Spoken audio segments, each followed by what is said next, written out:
the steps that are being taken to go after boosters who use NIL money to influence recruits and transfers. And Tyler Rowland, the host of Locked On Titans, joins us to help us learn about how the Tennessee Titans will use Nicholas Petit-Frere and Haskell Garrett. You can hear all that right here on Locked On Buckeyes.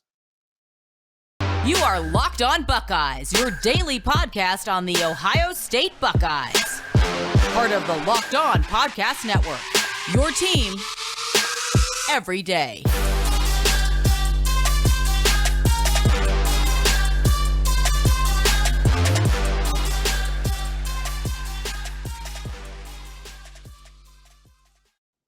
What is up, Buckeye fans? Welcome back to another episode of Locked On Buckeyes, part of Locked On Podcast Network. I'm your host, Jay Stevens, also the host of the Jay Stevens Podcast. It is Wednesday, May the 4th in the year 2022, and I want to thank you for making Locked On Buckeyes your first listen or first watch of every single day. For years, let's go a little bit further. For decades, boosters have used money to influence recruits and recently transfers to go to certain schools. We have all heard about what happened down at the University of Miami. We all saw OBJ hand LSU players money after they won the Natty. This has been going on for a very long time.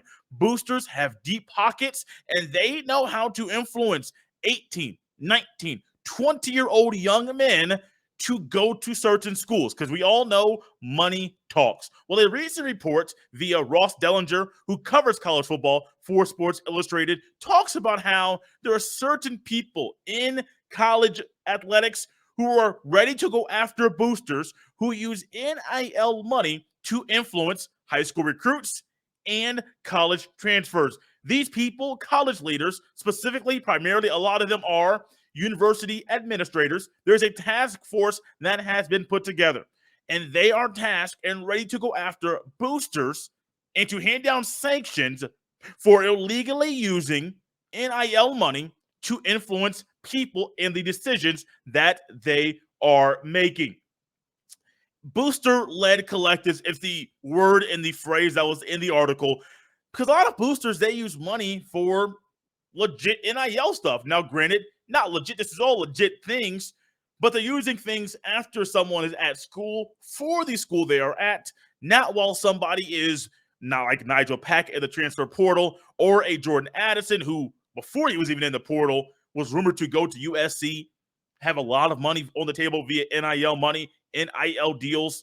You can go even further and talk about players. I even saw an article going back to the 50s. I think there were Oklahoma players who got money under the table. Fred Taylor on Bussin' with the Boys said he got money from the University of Georgia, either $30,000 or $50,000. The amount was not concrete on the podcast episode, but this has been going on for a very long time.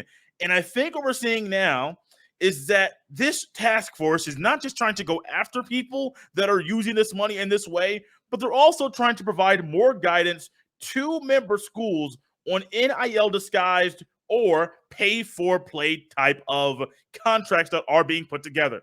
Hey, newsflash, how about this one? Let's think about this. I just said it, I'll say it again. This has been going on for a very long time. This isn't anything new. High school athletes have been being used and have been the target of numerous boosters for decades. And all of a sudden, university administrators wait until this is legal to go after the boosters who have been doing things under the table, and which has been ruled illegal for decades. Why are you so late to the party? And also, let's backtrack a little bit. Just like college football, where you have leaders and task force, and you have someone like a Greg Sankey and a Jack Swarbrick who are going and doing things behind closed doors, having closed door meetings, and having meetings in undisclosed locations and different hotel rooms during the time when you're not supposed to be traveling anywhere, but nobody says anything about that because, oh, they're the leaders who are said leaders? Because if they're not university administrators, who are they? I mean, I like college sports. I love college sports. I breathe it. I talk about it all the time. I mean, trust me, it's ingrained in me. But one of my gripes with this is not so much the boosters, because the boosters are just doing what they've been doing the entire time. And now that it's legal, they'll get to go deeper into their pockets, pull out some cash, and say, "Hey, I got $500,000 for you. Right? Here's what sounds better. I got $500,000 for you per year if you come to this school." That sounds a whole lot better. I got $1 million per year for you if you go to this school. We're going to talk about different avenues and ways to improve NIL, different ways and avenues to even improve the transfer portal, my own personal complaints and reasons why I don't like the current setup of the portal. Might be a little bit different than what you have thought.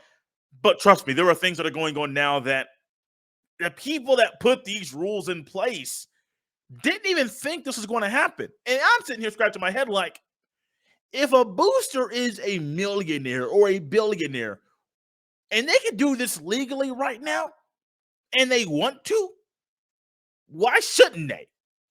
If they can legally influence somebody to do certain things, to go to these schools, I'm going to say it. I am not mad at Nigel. I am not mad at Nigel Pack for going to the University of Miami and getting the bag while doing so. I am not mad at him. Would I be shocked if Ohio State players came out and said, "Oh yeah, I got influenced by this amount of money or that"? No, not at all. It's a part of collegiate athletics. It's a part of what college sports has been for decades. Do I like that it's been done under the table? Absolutely not. Do I like the current setup of the NIL? Absolutely not. Do I think it's the worst thing in the world? It's not the worst thing in the world. There's a lot of things that are worse than NIL and a player getting X amount of dollars to go to a school, or while he's at a school getting X amount of dollars because he's at said school. No. But if you want to stop these boosters, this, I think, is a step in the right direction. But as the NCAA is going under a leadership change, as Mark Emmert is kind of being forced out and will be stepping down no later than June of 2023, this is an interesting time to go after the boosters. Because money talks. Y'all got lawyers. They have lawyers. They got money. Y'all got money. Now, the NCAA has a lot of money as well. But let me just tell you, I think the NCAA should have thought this through thoroughly instead of in the blink of an eye saying, "Well, here's this, here's that, here's this, here's that." When you make harsh decisions, we know it in life. Sometimes the NCAA does not know about this. If you make harsh decisions, sometimes you might not like the results. And joining us now here on Locked On Buckeyes, it's the rare chance we get to have a crossover episode in the offseason. But as we know, there really is no offseason around here. It's Tyler Rowland, the host of Locked On Titans. They got not only one Buckeye over the weekend, but two. Both Nicholas Petit-Frere and Haskell Garrett will be in Nashville with the Titans. Tyler, welcome to the podcast. Yeah, thank you so much for having me on. And one thing that the Buckeye Nation may not know about me, I may be the host of Locked On Titans, but I am a born and raised Ohio State Buckeye. I'm from Ohio, born in Ohio, huge Buckeye fan. So as excited as I am to get these Ohio State talented players onto the Titans, I'm even more excited to be able to chop it up with the Buckeyes best and Jay Stevens on the Locked On Buckeyes podcast. It's a bucket list moment for me. You know, it's one thing that I love about the network is that there are so many hosts around the network that have ties to the Buckeyes or love the Buckeyes. Mm-hmm. Many football hosts, they want Buckeyes on their team because it's a football factory. And so I do like the enthusiasm and just you having that belief. I mean, you're happy to be here, happy to have Buckeyes. You got not only one, but two. Let's start with the draft pick first. Nicholas Petit-Frere. I want to say he was a day 3 pick. Day two. Pick 69. Nice. Interesting number. I'm going to leave it at that. Let everybody's minds wonder. Pick number 69. What was your thoughts when that pick went down? Well, I thought it was a good pick, and I got to tell you, because if I'm honest with you, obviously from the Titans' perspective, the AJ Brown trade happened, and then the Titans picked Traylon Burks at 18. Traylon Burks is a great player who I was very excited with, who I thought would be a great fit for the Titans. But when you see AJ Brown, who I believe is the MVP of the Tennessee Titans football team over the last few years, when you see that guy walk out of the door, it's hard to be excited about Traylon Burks. You know what I mean? Because there's no way to separate the two from each other. And then the Titans take Roger McCreary, who's a cornerback out of Auburn, with their second pick. And if you ask a Titans fan, that's going to raise an eyebrow because the Titans didn't have a big need at cornerback. So when I saw Petit-Frere be picked at pick 69, I was like, finally, a draft pick that makes sense. So my instant reaction was great value, tackles fly off the board, and asking to get a guy who could probably start in year 2 and give spot duty in year 1, close to pick 70, that's good value. And when you look at the scheme fit that Petit-Frere is for the Titans and their offense, I got to tell you, my initial reaction was a lot of excitement, not only because I am, a big Buckeye fan from Ohio, but also because I thought Petit-Frere was a great value and a perfect fit for the Titans and the system they run. So it was probably out of the first 3 picks the Titans made, that was the pick that initially I was the most excited about. Tyler, you said something that stuck out in my mind in that whole little segment right there. You said spot duty year 1, possibly start year 2. Why do you think that's a progression for him while he gets into the NFL as a rookie and then in year number 2? Well, I think it's a combination of going off the historical data, not literally data, but my interpretation and what I've seen from the Titans. They don't like to play rookies early on, and if they do, it's going to be in spot duty, like we saw with rookie tackle Dylan Radins last year with the Titans.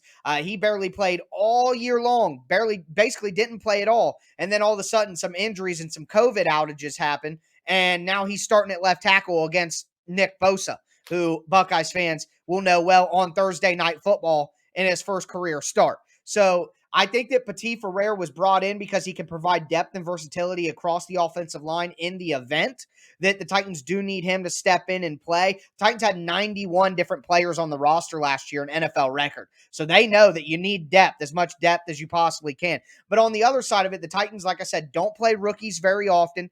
They are really slow to get rookies into the swing of things. So I don't expect him to be a starter day 1 because of that reluctance to play rookies. But I think his skill set, like I said, is tailor-made for the Titans system. So I do expect him to be a starter in year 2, and again, be high enough on the depth chart to where he will get some spot duty when injuries inevitably occur.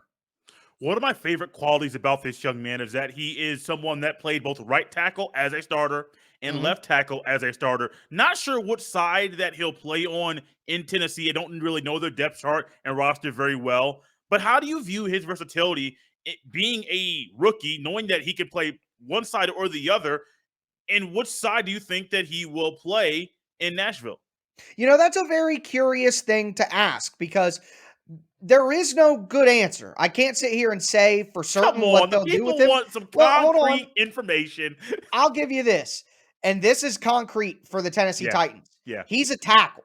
I really do believe that. The Titans will versatility. Mhm. Titans would rather have a jack of all trades than a master of one. That's just the way that they view playing football. So while there is versatility there, John Robinson, the general manager of the Tennessee Titans, talked about that versatility.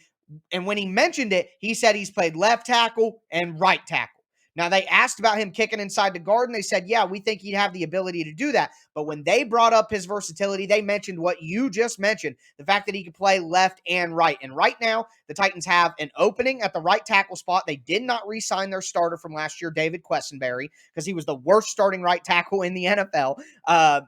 But second-year player Dylan Radins, who was supposed to be an offensive tackle, has played the majority of his practice snaps at guard. And even when he played tackle, Dylan Radins was much more comfortable at left tackle. He is a left side player, in my opinion, whether that be guard or tackle. So to me, Petit-Frere, I think long-term, should be the starting right tackle for the Tennessee Titans. I think that is his ultimate place in the lineup. But again, if the Titans decide that Dylan Radins is going to be a guard and not a tackle, then I could see Petit-Frere taking that left tackle spot long term. But if they decide Dylan Radins is a left tackle, then Petit-Frere could probably be the right tackle. But all I know is there's a vacancy at right tackle that's open for grabs, and Taylor Lewan is the starting left tackle for the Titans, and he's getting paid a lot of money. And there's a chance the Titans could get out of his contract after the year, which opens up both tackle spots long term. And when the general manager is talking about this guy being able to play both, it almost guarantees to me that he'll be a tackle at the next level. Last thing about this young man, and it's going to go back to the rivalry in football in college. You guys got Hassan Haskins as well. Yes. And I am here. I'm going to be here for any type of dispute, fight, back and forth during rookie minicamp, OTAs, or training camp, because Hassan Haskins is going may get on Petit-Frere. Petit-Frere might be like the young man from Remember the Titans and purposefully miss a block. I am here for that kind of stuff. And so if it happens, I expect you to have a few tweets or maybe a video or just kind of explain it in your own personal way how you view that feud on the football field if it lingers into a team aspect. I know it won't happen on the field, but I like that kind of stuff. So I'm kind of curious how a Buckeye is going to feel blocking for Wolverine. You might be onto something because it's not just Haskins and Petit-Frere. No, like we talked about, Haskell Garrett is there, but not only that, Mike Vrabel, the head coach of the team, obviously super famous Buckeye, and then the left tackle we just discussed, Taylor Lewan, obviously a super famous Michigan player. So on draft day, we had Taylor Lewan tweeting Mike Vrabel saying that, he was trying to get Petit-Frere drafted because he was a Buckeye, and then also saying that he's surprised the general manager Mike Vrabel let the general manager draft a guy from Michigan. So that banter and that rivalry lives on within the Tennessee Titans, the greatest rivalry in all of sports, in my opinion, and it lives on with the Titans, and I got a feeling we're going to be hearing a lot of Ohio State, Michigan back and forth between not only the guys that we just discussed, but Lewan and Mike Vrabel as well. We are here with Tyler Rowland of Locked On Titans, a little crossover in the offseason, but there is no offseason around here. Nope. You can follow him on Twitter at Tic-Tac Titans. Did a little Nicholas Petit-Frere in the previous segment, but now we're going to the bigger, well, can't say bigger, they're both big, one of the big men on campus, Haskell Garrett, one of the guys that got picked up via the undrafted free agent market. What were your initial thoughts, like Petit-Frere, what were your initial thoughts with Haskell Garrett being picked up after the draft? Well, I was really excited about it for multiple reasons. Number one, Garrett's skill set in general, which, I could obviously dive into. Gap shooter, penetrator, quick, aggressive guy, and that fits with what the Titans do. The Titans don't have a traditional 3-4 defense where you got these big two-gap embodied nose tackles that try to keep guys off the linebackers. No, the Titans want defensive linemen who can play in a 3-4 and who can play in a 4-3 because they like front multiplicity is a term that is thrown around a lot with the Titans schematically. So I think that because Garrett is not that big body, two gap and control guys, keep him off the linebacker. He's a gap shooter. He's a quickness guy. Get off the line of scrimmage, swim, get through the gaps, penetrate into the backfield, make plays. I think that fits with what the Titans want to do schematically on defense. So I like that. But also, again, going back to just the historical aspect here, 3 years in a row now, the Tennessee Titans have had an interior defensive lineman make the roster, and not only make the roster, but make an impact. In 2019, it was Isaiah Mack out of Chattanooga. In 2020, it was Tierre Tart. And then in 2021, it was Naquan Jones out of Michigan State, another Big Ten guy. So I think that there is a great chance that Haskell Garrett has the ability, not only, again, because of his skill set and how it matches what the Titans want to do on the D-line, but also because we have seen historically that interior defensive linemen have a great chance to make the roster for the Titans. I think you combine those two factors, and Garrett's one of the guys. I'm just as excited about Haskell Garrett as I would have been if he would have got drafted. I think those priority undrafted free agents carry just as much weight and value as a 6th or 7th round guy. So I love the addition of Haskell Garrett for multiple reasons, really. Are there any hesitations with him joining the Titans that you have? Yeah, and I would say it's similar hesitations as with Petit-Frere. Okay. Both of these guys are athletic dudes who have quickness and who can move and use that to their advantage. But both of them need to put on some more weight.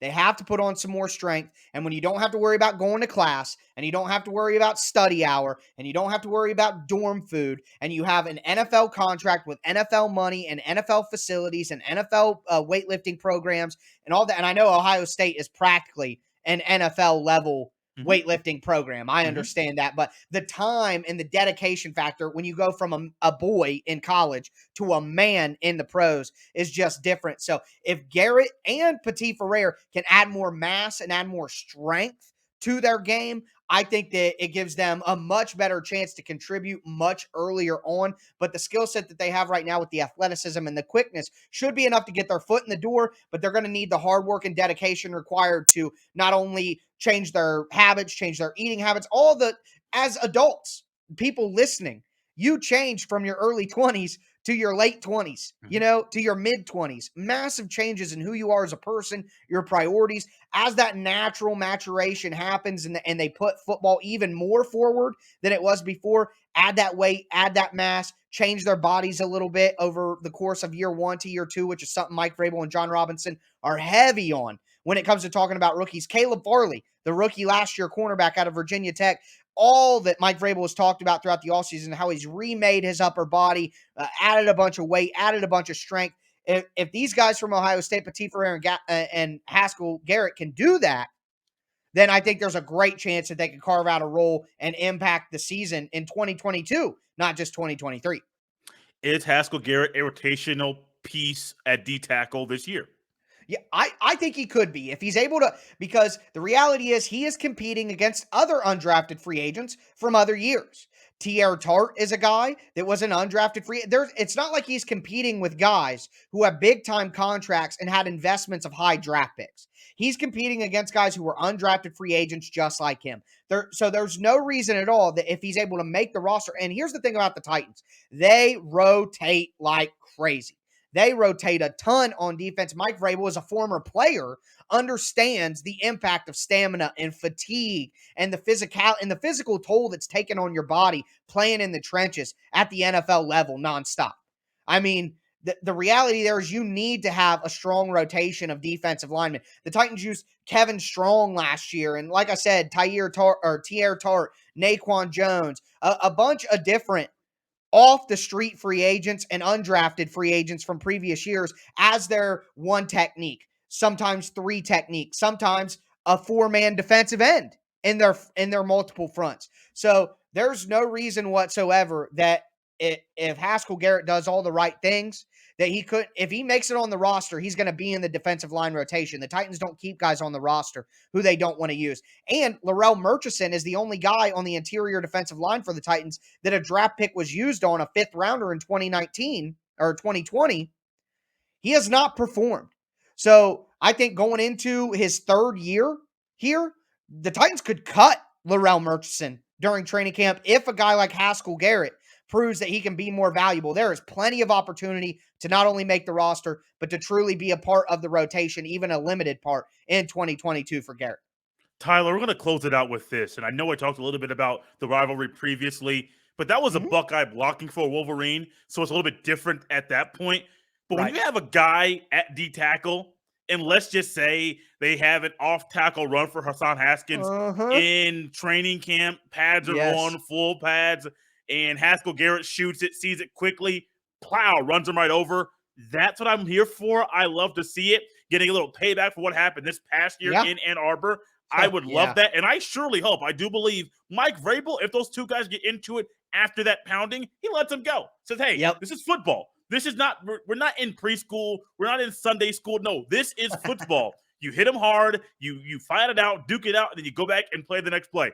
That's what I'm here for. I love it. And I really am hoping, literally, I am hoping we get a moment like that where a Buckeye destroys a Wolverine in practice, man. I love stuff like that. Yeah, I'm with you. Well, the reality is, I do got to say, although Haskins it is from up north, man, the way that he performed in that game this year, I took solace in that. I said, I know that the Titans are drafting a Michigan man, but it was a Michigan man who ran pretty tough and put it on the Buckeyes, so I guess I can live. But both those guys, Haskins, Garrett,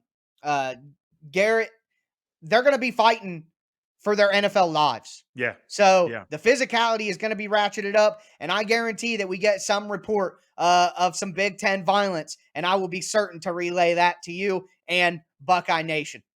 Tyler, man, this has been fun, man. A lot more fun than I anticipated. If you could, well, I've already kind of mentioned it earlier. What are some good things coming up on the Locked On Titans show? You can follow him on Twitter at TicTacTitans. Easy to find. What are some good things coming up on the show if fans want to learn more about the Titans and what they're doing here in the offseason? Yeah, absolutely. Well, the Locked On Titans podcast, free and available on all platforms. I am breaking down the Titans Monday through Friday all year long. On Wednesday, I am going to be putting out a like an undrafted free agent recap as part of the show where I break down Garrett and his fit with the Titans. So you can check that out. And then me and you are going to do a little crossover. I'm going to put you in the hot seat and ask you some questions about Petit-Frere and Garrett. And I'll be very excited to have that conversation. That'll be running on Wednesday of this week. So if you guys are interested in either of those, make sure to check those out. Well, Wednesday into Thursday morning, make sure to check those out on the Locked On Titans podcast. And I do a ton of film breakdowns and things like that. I'm sure I'll have a little clip package up for Garrett by the end of the summer. And guys, you can follow me on Twitter at JStevens07. We have a couple more days left in the week.